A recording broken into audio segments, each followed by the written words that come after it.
Tout ça doit te paraître un peu fou, mais un jour tu sauras, tu comprendras. J'ai déjà tout compris. Ah bon? Oui. Vous changez de nom parce que votre fortune change. Tantôt vous êtes riche et tantôt vous êtes pauvre.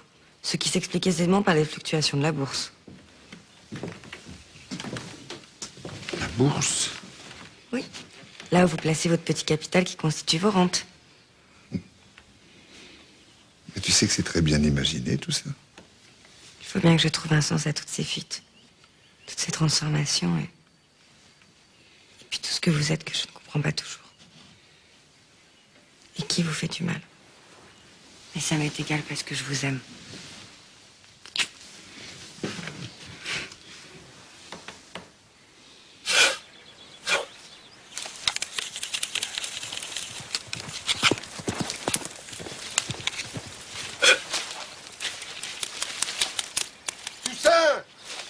Toussaint, viens m'aider. Viens m'aider. Allez aider mon père. Voyons, tout ça, un jardin à Paris, ce n'est pas la forêt vierge. Il n'y a pas de bête féroce qui va me sauter dessus.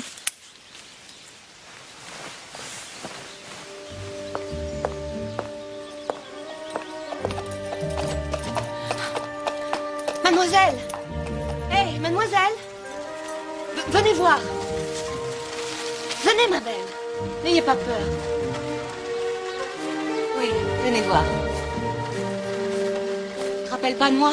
Thénardier. Éponine Thénardier. T'as pas pu oublier? Ou alors Jondrette, hein? Éponine Jondrette. Ça te dit rien non plus? T'as peur? Bien. Ça veut dire que ça te revient. C'est sûr que je t'en ai fait voir. J'étais mauvaise, mais toi c'était si tentant de te martyriser. Oh, tu pleurais, mais jamais, jamais tu gémissais, jamais tu protestais. À présent, je te reconnais. Qu'est-ce que tu me veux? J'ai rien à manger. J'en crève. C'est moi le crapaud maintenant, et c'est toi qui donnes les ordres. Comment m'as-tu retrouvé? Par hasard, j'ai rien d'autre à faire que de traîner toute la journée. Pourquoi tu poses pas cet outil? Tu veux me cogner? Tu ne me fais pas peur. Il y a cette grille. Oui, il y a cette grille. Mais tu vas l'ouvrir quand même. Pourquoi le ferais-je? Parce que t'as une nature généreuse. Et que tu vas bien vouloir me donner un petit quelque chose. Je n'ai le droit de faire rentrer personne. Bon, alors file-moi de quoi manger à travers ta foutue grille. D'accord? Tu ferais mieux de partir maintenant. Si mon père te voit avec tout ce que vous lui avez fait... Oh, alors, le vieil homme n'est donc pas un saint, on dirait. Et qui ne saurait pas que le pardon, ça existe. Alors, dans ce cas, ça va être donnant-donnant. Qu'est-ce que tu veux dire? On se reverra un jour ou l'autre. Éponine, attends. Reviens. Reviens, Éponine, je vais te donner à manger.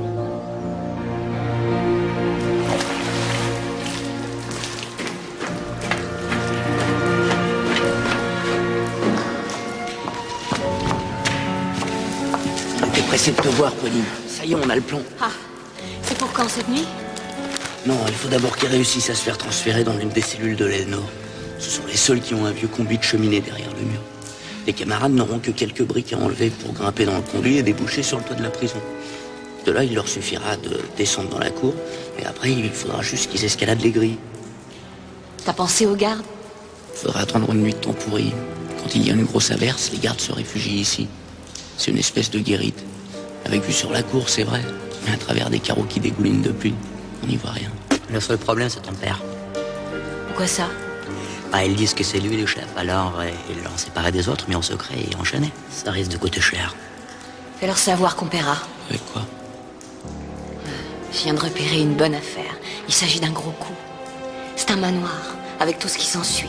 Situé dans le fond du jardin, ce qui veut dire que c'est très isolé. On travaillera en paix, et personne ne nous entendra de la rue. Qui habite là-dedans? Rien qu'une espèce de sale teigne avec sa saloperie de père. Vous venez pour qui? Thénardier. Attends, il est au cachot. Aucune visite, sauf pour la famille proche. Vous en êtes? Non. Alors vous n'entrez pas. Au suivant! Allez, au suivant! Dumas! Marius! Oh, je suis si heureuse de vous voir. C'est vrai, je ne suis pas très présentable. Je ne m'attendais pas à vous rencontrer ici. Au suivant! Est-ce que c'est mieux, là? Vous avez aussi quelqu'un ici, vous? Je venais voir votre père, mais on m'a refoulé. Mon père. Je voulais lui donner quelque chose. Oh, ce n'est pas grand-chose. J'aimerais voulu faire plus, mais je suis pas riche. Alors, puisque vous êtes là, prenez cet argent. Je déteste que vous ayez pitié de moi.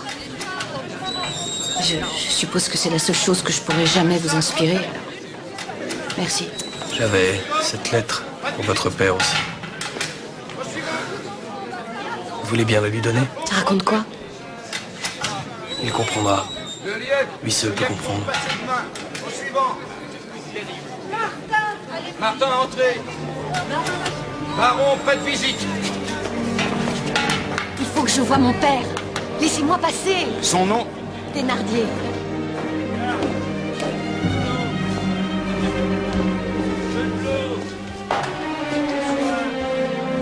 Il m'a demandé de te donner ça.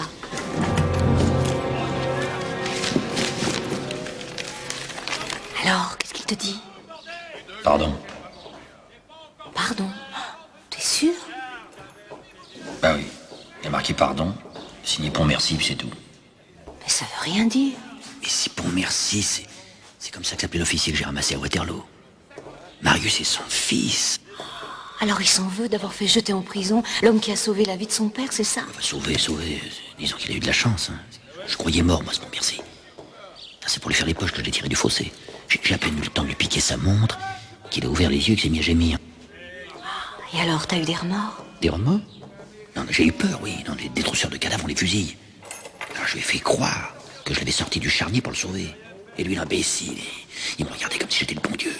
Il me répétait qu'il n'oublierait jamais ça, et que s'il pouvait pas s'acquitter de sa dette, il avait un fils qui ferait mon bonheur et celui de ma famille.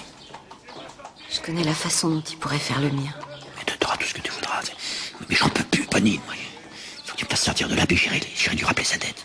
Ça va être juste cette affaire-là, je le sens. C'est pour bientôt l'évasion, tu sais. Mais comment avec toute cette foutue ferraille, j'irai pas loin. Allez plus fort tous les deux. On doit entendre ce que vous dites. C'est le règlement. Monsieur, je disais juste à mon père que je lui avais apporté une bouteille de vin. Et une pour vous aussi, bien sûr.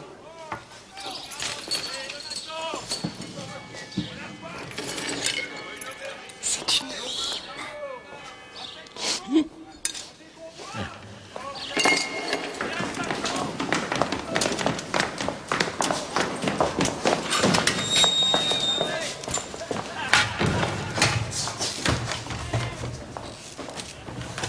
Eh bien?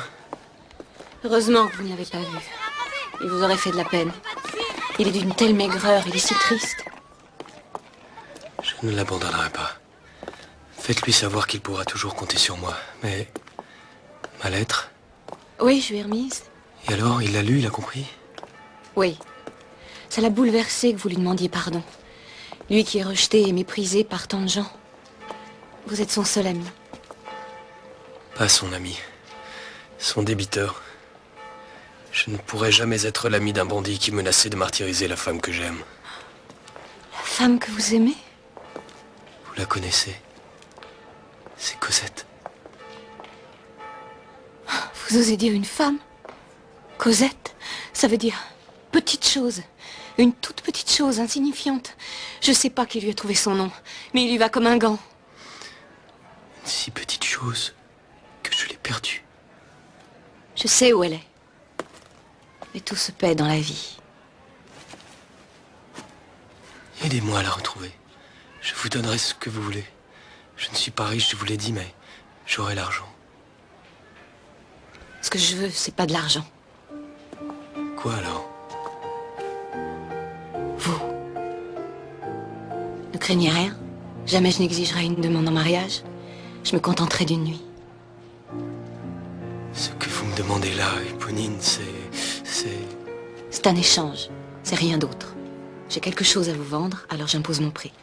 Et vous prenez la décision. Mais faites vite, j'ai pas envie de revenir là-dessus.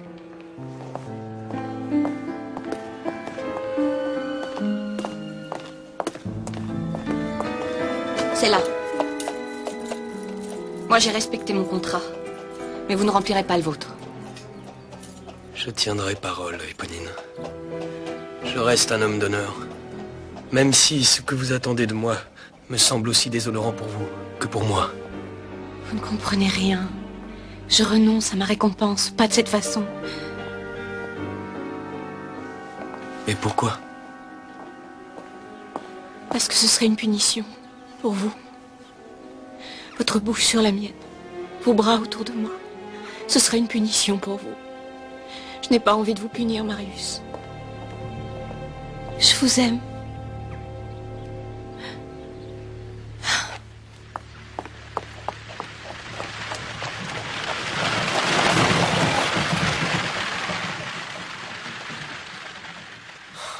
Mademoiselle! Attendez, mademoiselle! Cosette! Comment savez-vous mon nom, monsieur? Ceci est à vous, je crois. Je l'ai cherché partout. Et c'est vous qui l'avez trouvé? Dans le jardin du Luxembourg. J'y suis souvent retourné, dans l'espoir de vous y apercevoir, mais en vain. Ceci est mon jardin à présent, pour moi toute seule. Il n'est pas encore achevé, mais... Vu d'ici, il semblait déjà très beau. Mais si vous voulez que je vous donne un avis vraiment sérieux, il faudrait que je puisse le visiter. Je crains que ce ne soit impossible. Je n'ai pas la clé de la grille. Et alors, je vais devoir l'escalader. Je suis prêt à tout pour vous approcher. Si je ne vous avais pas trouvé, j'aurais mis tout Paris sans dessus-dessous. J'aurais foulé les forêts, les océans, les montagnes. Et si je ne vous avais pas trouvé sur cette terre, j'aurais inventé une machine pour aller voir du côté des étoiles, là où habitent généralement les anges. Mais pourquoi? Comprenez-vous pas?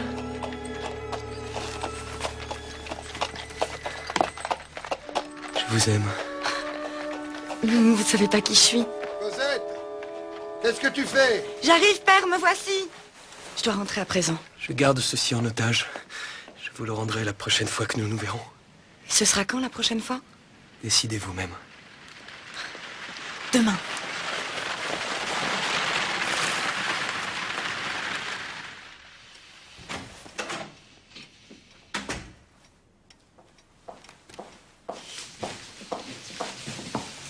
Mais t'en as mis du temps. Les plantes avaient très soif. Je sais bien qu'il faut pas arroser en plein soleil, mais alors de là à le faire en pleine nuit. Je n'avais pas remarqué qu'il faisait noir. C'est que je connais le jardin tellement par cœur que je n'ai pas besoin d'y voir. Ne discute pas, je n'aime pas que tu sois dehors dans l'obscurité, un point c'est tout. De quoi avez-vous peur? Notre bonheur ne fait d'ombre à personne qui voudrait nous le prendre. C'est moi qui te rends heureuse. Qui d'autre voulez-vous? Écoute ça, Toussaint. On vit longtemps dans les bagnes, la nourriture y est saine et réglée, les vêtements propres, la vie active, l'âge dans sa force et le cœur sans remords. T'as eu cette impression-là, toi, quand tu y étais, hein?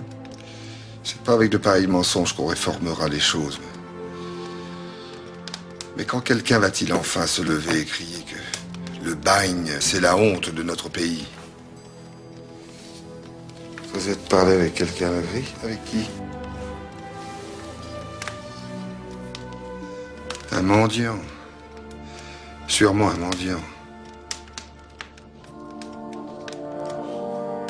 Tu fermeras toutes les portes. Dès la tombée du jour. Toutes les portes. Ce type dont tu m'as parlé, qui s'est fabriqué des munitions. Burtot, le marchand de vin? Oui, c'est ça. Tu crois qu'il saurait aussi forger une clé pour actionner la serrure dans... Voici l'empreinte. Ah, bien joué, Marius. Je savais qu'on avait raison de te prendre avec nous. Elle ouvre quoi, ta serrure? Une grille. Celle d'une prison? Non, d'un jardin. Allons, messieurs. Allons, dépêchons-nous un peu. Je vous rappelle que nous devons étudier aujourd'hui la déclaration des droits de l'homme et... Mais nos droits, c'est du pipeau. Avec ce gouvernement, tout est interdit. Censuré, réprimé, bâillonné. Monsieur Courfeyrac, veuillez vous taire immédiatement. Mais vous voyez bien que j'ai raison, on m'interdit de m'exprimer. Mais oui, j'ai raison et vous le savez. Personne ne bouge. Restez tous à vos places. Qu'est-ce qui se passe? Nous avons ordre de relever vos noms et identités. Je proteste, monsieur l'officier. Ni l'armée, ni la police n'ont à pénétrer dans l'enceinte de la faculté. Ces jeunes gens sont mes étudiants. Et je réponds d'eux comme de moi-même. Je n'ai pas d'ordre à recevoir de vous. Faites évacuer la salle. Allons-y. Oh, c'est pas possible. Qu'est-ce qui se passe? Sortez. Allez-y. Bousculez. Allez, on avance. Allez, vite que ça.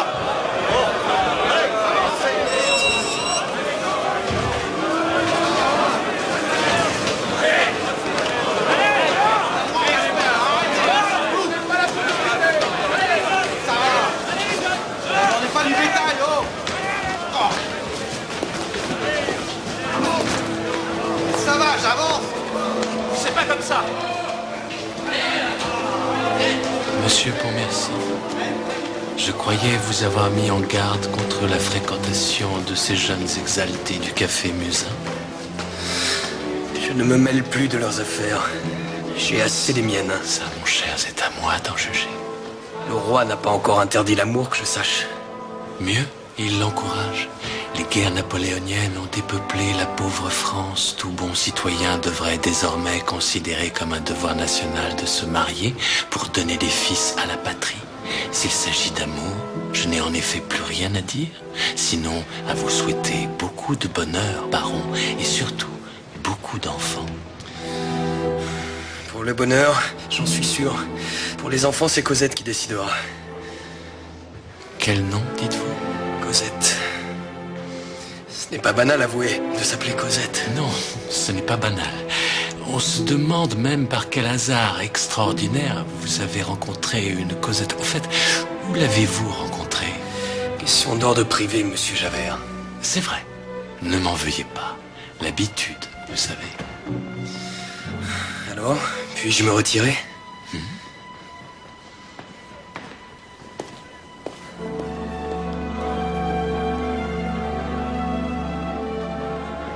Faites-le suivre.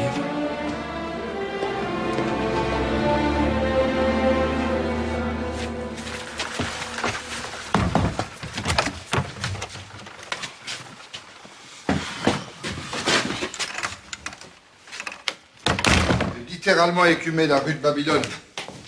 La rue la plus élégante de Paris. La rue des couturiers, des gantiers, des chausseurs, des modistes.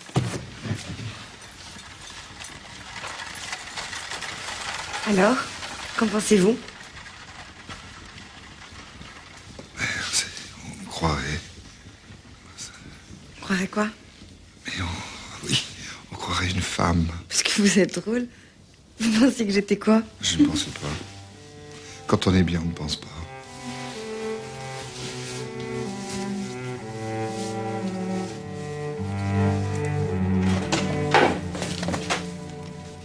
Si elle a le droit de sortir? Mais de quoi tu te mêles? Bien sûr qu'elle a le droit de sortir.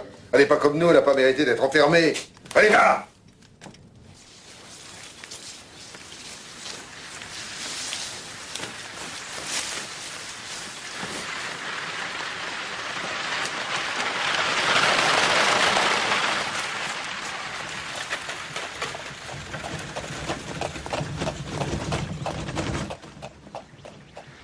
Cosette. C'est toi, Cosette? Si t'aimais mieux comme j'étais avant, je peux très bien. Ah non. Ne change rien. Et regarde. Moi aussi, j'ai une surprise.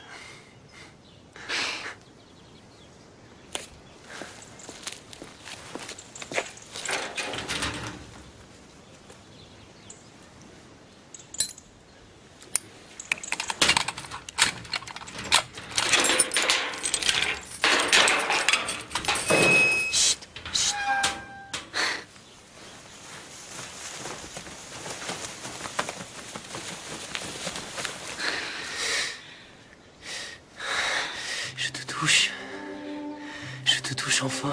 Je te caresse. Tu sais, je crois que je vais mourir tellement je suis heureux. Je dois partir. Non. Pas déjà. Attends encore un peu. Il commence à faire nuit. C'est à cette heure-ci que le Toussaint ferme la maison. Oui, tant mieux.